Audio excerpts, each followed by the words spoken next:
了讨丈夫欢心，她每天都要严格管理身材，不敢有一丝懈怠。脚踝8英寸，小腿11英寸，大腿18英寸，如此完美的身材比例，就连一旁的闺蜜都羡慕不已。You are so proportional. How long have you been measuring yourself like this? Every day for 10 years. You don't want to be pregnant? There's not enough dairy. 生活中，她更是所有男人都幻想的贤内助。知道丈夫喜欢表演脱口秀，每次演出前，她都会将做好的牛腩给俱乐部老板送去，只为丈夫可以获得一个黄金时段。演出完毕后，她还会化身私人小秘书，记录演出时的细节，哪些需要改进，哪些需要保持，感受着身旁男人的呼吸，她真的爱透了。而最离谱的是，她为了保持在丈夫心中的完美形象，竟从来都没有在其面前卸过妆。每次丈夫睡熟后，她都悄悄潜入卫生间，做好假发，撕掉假睫毛，擦去口红，完成所有的护肤程序后，再回到卧室。紧接着，她又将窗户拉开了一条细缝，而精致女人的秘密就在其中。清晨，一缕阳光透过窗户缝隙照射在她的脸上，自制闹钟准时响起。趁着丈夫还在熟睡，她又悄悄来到卫生间，洗去昨晚的痕迹，画上美美的妆容，让丈夫睁开的第一眼就能看见她最美的模样。而这一坚持就是整整4年。可也许是山猪吃不了细糠，这个男人眼中的完美人妻，竟也迎来了情感危机。而出轨对象更是让人大跌眼镜。在一次丈夫不知情的情况下，她偷偷为其准备了一场脱口秀。不知所措的乔伊就这么被推上了台，台下的麦瑟尔满眼期待地看着丈夫，殊不知她的举动却让乔伊出了大丑，因为她根本不会脱口秀，之前让大家捧腹大笑的段子也都是抄来的。她瞒着所有人这么做，只是为了满足自己的虚荣心，假把时尚的真舞台，下场可想而知，台下的观众根本不买账。此刻乔伊的脚趾仿佛能抠出个足球场，而台下麦瑟尔的眼神也变了，毕竟没人会突然接受生活中高大伟岸的丈夫其实是个虚伪小人。回去的路上，2人陷入了冷战，本以为这只是夫妻间的小矛盾，毕竟谁都有自己的小秘密，哪怕是夫妻。可乔伊居然冷漠地提出离婚，麦瑟尔震惊地瞪大双眼，他以为这只是乔伊的一时气话，还卑微地想要挽留解释。 Joel, you can't just leave. I love you. We have a home. We have children. They're gonna notice. I have to go. No, wait. I will be better. I will do better. I'll pay more attention. You can quit your job. We can go to the club every single night, and I'll buy more notebooks. I've been having an affair. 丈夫的一句话让她如坠冰窟，而出轨对象正是乔伊身边的那个连铅笔都不会削、笨拙且穿着土气的女秘书。乔伊身为上市公司总裁，麦瑟尔自然会对他身边的女人多加注意。当他看到这个秘书的第一眼，就没有把她当成对手，毕竟这是个正常男人都会做的选择题。可现实却狠狠地给了他一记耳光，直至乔伊的身影消失，要强的他也没有说出一句挽留的话。他的心被伤透了，悲痛欲绝的麦瑟尔回到了娘家。可在得知乔伊出轨抛弃了女儿后，麦瑟尔非但没有得到父母的安慰，反而还指责他当初选错了人，是他当初的任性害了自己。父亲甚至直言 Listen to me, Miriam. You are a child. You cannot survive this. Now, I am no fan of Joel's, but you need a husband. And those children need a father. What am I supposed to do? Go buy one at Save Ours? You fix your face. Put on his favorite dress. Then you go out, find him, and make him come back home. 麦瑟尔的天塌了，他没想到生命中最后的港湾也抛弃了他。地铁上，他穿着睡衣，披头散发，不顾形象的大口喝酒，宛如一个颓废麻木的烂酒鬼。这跟往日光彩照人的模样截然相反，身边的人都对他避之不及。不过他不在乎，因为已经没有人在乎他了。不知不觉间，他来到了俱乐部，看着周围熟悉的环境，他眼神复杂，往日的一幕幕在脑海中回放。私人小秘书，丈夫身边的好妻子，他把一切都奉献给了这个小家，可却遭到了无情抛弃。无数的委屈与悔恨在此刻轰然爆发，他一步步走向人群中央的舞台，要将心里的一切都宣泄出来。而命运也在此刻开始扭转，也许是多年的耳濡目染，他竟不知不觉中将自己的故事以脱口秀的方式讲出，大胆、自信、幽默，这让台下的观众眼前一亮，大家为他欢呼，感受着周围热烈的气氛。麦瑟尔此时也上了头。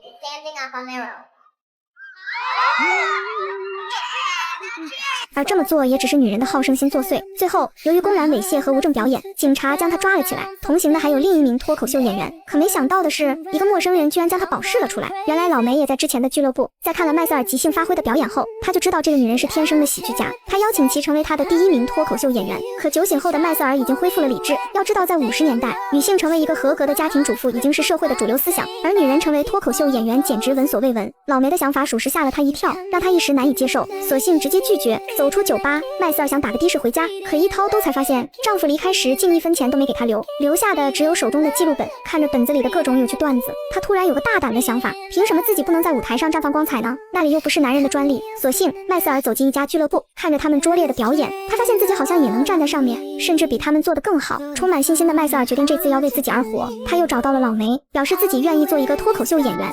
I went by the gaslight and they told me to come. Is this right? Yeah. I'll be by tomorrow at 10. You don't have a very long lease because you should move. Hey, you said 10? In the morning? Hey! 找到了新的生活目标，麦瑟尔内心也充满希望，脚步也变得轻快起来。第2天，她将昨天一起进局子的男人保释了出来，因为她想问问这个喜剧前辈对脱口秀的看法。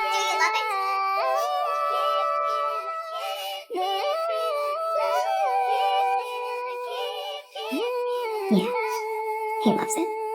回家的路上，安琪路过一家餐厅，这里曾拥有着和丈夫的美好回忆。认清了男人始终靠不住的事实，安琪也更加坚定走上脱口秀演员这条道路，因为她打算靠自己让生活过得精彩。杰克将这一切告诉了自己的父亲，可父亲却一眼看出了毛衣只是借口，他们分开肯定有其他原因。What's her name? Who? The girl. Oh, no. Trixie, Dixie. It's not like that. No? No! 杰克一直在辩解着不是自己的问题，但父亲心里很是清楚。等杰克第二天上班时，发现自己的秘书成了一个50岁的大美女，而小美女则被调到了其他部门。不仅如此，父亲还把两家人叫到一起，因为他想要儿子和安琪可以重归于好。杰克如约回到家中，一进门他和儿子亲密地抱在一起玩闹。看见这一幕的安琪也没能忍住，转身跑到隔壁偷偷哭了起来。安琪的爸爸单独将杰克叫到房间，按照自己以前的性格，可能杰克现在已经飞出了窗外，但他很清楚自己不能这样做。他语重心长地劝杰克回归家庭。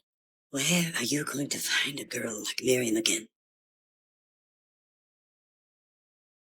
晚饭时间，菜没上多久，杰克就跟父亲吵了起来。因为杰克的坚持离开，父亲也决定将送给两人结婚住的公寓收回，毕竟这大房子上边写的他的名字。Take the apartment with me. You're a real son of a bitch. No, it's 安琪现在才知道丈夫竟然骗了她这么多年，一时间两家家长吵得不可开交。 Get out of my house. You mean my house? I don't care whose house it is. Get out of it! Let's... 激烈的争吵让安琪一刻也在这个家待不下去，她拿起桌上的酒一口喝完，然后迅速逃离了这个家。无处可去的她再次来到这个可以宣泄的酒馆。老梅看见，赶紧将黑妹推了下去。 I used to live in the large house on the hill, and now I live nowhere.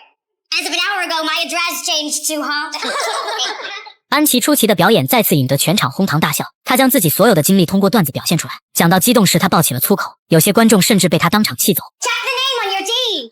这时警察也走了进来，警察让她低调一点，可安琪却更加活跃。最后，在观众的掌声中，安琪再次被带回警局。本以为这次还是老梅会去保释，可没想到这次保释她的竟是只有过一面之缘的喜剧演员拉姆。经纪人老梅给她介绍了最好的律师处理这个事情。脏乱的环境让她有点怀疑律师的能力，但到了法庭后才发现，这个满嘴脏话的律师确实有点东西。就在法官要判她无罪时，法官的一句话突然戳到了安琪的痛处，不羁的性格让她当场对了回去。安琪再次入狱，现在身上还多了一条藐视法律的罪名。她不仅要道歉，还要支付一笔200美元的罚款。可是这些年自己都是全身心投入家庭，根本没有一个真心的朋友。无奈下，她只好硬着头皮再次找到杰克。接到电话的杰克十分关心着安琪，一下问她是不是生病或者受伤，一下问她是不是孩子发生了什么。这些关心让安琪听了心里更加难受。没办法，在资本的压迫下，安琪只能低头。无论法官说什么，她只能迎合。 I plead guilty, Your Honor. Good. Time served. Thank you, Your Honor. 在脱口秀这条道路，安琪已经付出太多，她坚定自己一定要在这条路上绽放光彩。老梅也在旁边答应，一定会在身边陪伴她成功。晚上，安琪受邀来看拉姆的演出，这是安琪第一次看到专业演出的表演，语言没有粗俗，又让人觉得十分爆笑，这再次燃起了安琪对喜剧舞台的热爱。趁着台上没人的空隙，安琪走上舞台，她那与生俱来的喜剧天分赢得全场掌声，就连明星拉姆也不敢相信安琪的喜剧天赋这么高。演出结束后，两人互相告别，安琪坐上车回到自己的家，但这时却发现杰克早已等在了门口。经过多日没有安琪在身边，他渐渐发现安琪对自己有多么重要，但出人意料的是，安琪这次果断拒绝了他。 Why? Because you left. 回到家，安琪将这件事告诉了父亲。父亲听完，眼眶慢慢湿润，因为他知道这两个孩子可能再也没有可能了。安琪将所有的东西都搬回父母家中，没想到结婚4年，如今却又重新回到起点，多了的只有2个吵闹的孩子。此后，安琪开始专注于学习脱口秀，为此她买了许多脱口秀的碟片。精彩的演讲让安琪听得入神，以至于母亲的敲门声都没有听到，妈妈只好强行闯入。安琪吓得赶紧关闭收音机，她不想让母亲知道自己想学脱口秀，因为在当时女性脱口秀其实并不受欢迎。晚饭时，杰克再次打来电话，他希望儿子可以一起陪他在新房子住一段时间，两人约好在一处公园见面。谈话中，杰克还在关心安琪的生活状况，可安琪现在根本不想听这些。安琪带着儿子来到约好的公园，可这时他却被街头的一处演讲吸引，怀着好奇的心，他走到人群中，却不小心被主持人选中上台演讲。尴尬的他只能硬着头皮走上舞台，但很快，他华丽的演讲瞬间燃起了所有人的激情，台下的掌声也一直响彻不停。几个小时过去，安琪还是没能在约定地点看到杰克。最后，他通过秘书那里得到了杰克新的住址。来到公寓后，他感到很是惊讶，豪华的大厅以及破旧的电梯，这里的布局竟然和两人之前的公寓一模一样。怀着忐忑的心，他敲响了杰克的房门，但没想到开门的竟然是之前的那个秘书。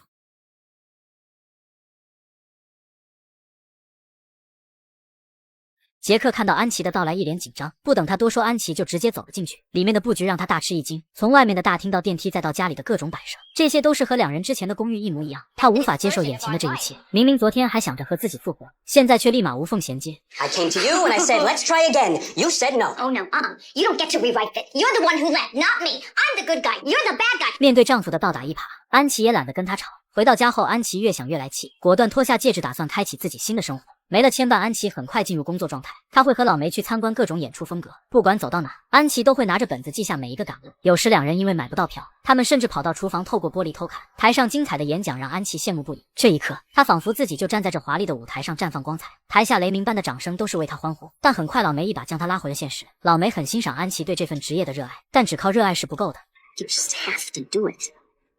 忙到半夜的安琪被父母撞了个正着，父母对她这么晚回家大发雷霆。I'm not buying you a TV. 安琪生气地回到了自己房间，母亲本打算进来安慰安琪，这时将杰克的事情告诉了母亲。母亲听后一句话也没说，但脸上的表情却足以表明了她的心酸。深夜，安琪坐在窗户边看着隔壁的电视，现在她明白一切问题都是没钱带来的。I just gotta get a job. 第二天一早，安琪便打扮得漂漂亮亮来到商场应聘。经理看到她的简历表示十分满意，可是这份工作并不适合她，因为开电梯的通常都是一些老头。失落的安琪准备来商场买一支口红，这时旁边的一个顾客在买东西时陷入纠结，安琪随口给了他一个建议，没想到顾客听完建议后一口气就买了3支口红，这让旁边的售货员很是佩服。 I got a job. 父母难以置信，尽管安琪说商场工作的环境非常舒适，但父亲还是不免有些担心。And it's 5 days a week? Yes, If it rains, you still have to go in. I figured. And you know how to get there? By multiple routes.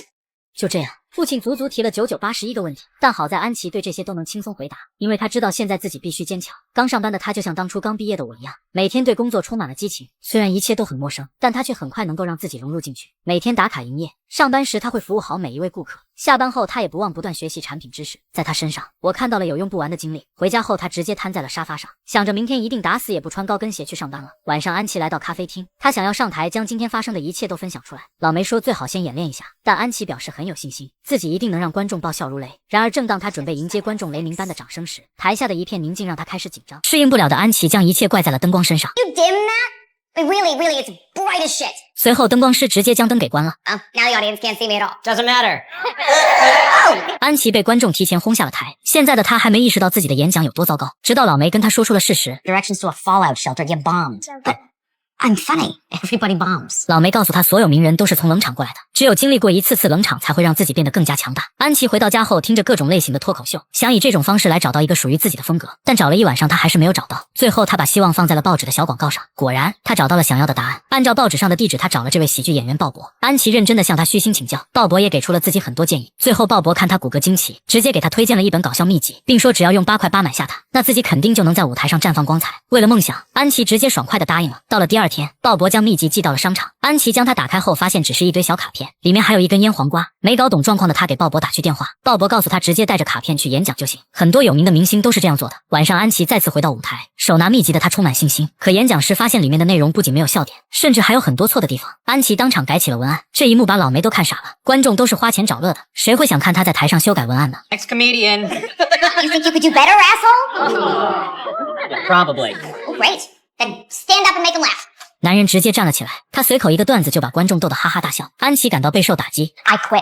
此刻恨不得找个地窖直接钻进去。老梅还没来得及询问状况，这时鲍勃突然冒了出来。安琪向他抱怨段子非常糟糕。一旁的老梅看到这一幕也终于反应过来，难怪这个段子这么垮，原来所谓的大师鲍勃其实就是餐厅的一名厨师。安琪这一刻才明白自己是被骗了。面对连续2次的失败，安琪彻底失去了信心，无论老梅怎么劝说她都听不进去，两人为此大吵了一架。第二天，安琪照常来到工作岗位，但脸上却少了往日的激情。同事看出了安琪的异常，于是邀请她晚上参加自己举办的派对，并声称有许多的帅哥猛男。晚上，安琪如约来到同事的家中，在这里她感到前所未有的放松，自信的谈吐也很快引来大批女性的围观。没过一会，在场的姑娘都被她滑稽的语言逗得哈哈大笑，这或许就是安琪最大的魅力所在。越是挫折，她就越能绽放出光彩。原本一个普通的家庭派对让安琪变成了喜剧晚会，一屋子的人都开心了一整晚。而另一边，前夫杰克带着女秘书来见家长，可父亲却一点看不上这个秘书，认为她眼大无脑，除了年轻其他什么都不会。父亲劝杰克玩够了就尽快回归家庭。晚上，杰克将儿子送回安琪家中，但没想到开门的是丈母娘。两人没有过多的话语，只是临走时齐妈跟他说了一句 Your wife is working.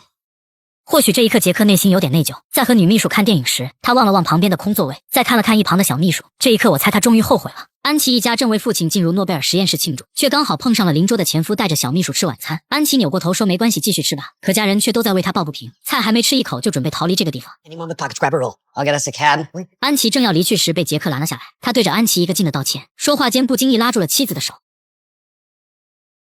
这时杰克才发现安琪早已把戒指摘下，现在的他连自己都不清楚为什么会这么难受。在回家的路上，杰克坐在车里一直闷闷不乐，好像身边的秘书一点也不香了。而这边安琪一家人就算饿着肚子也不想再见到杰克那个损蛋。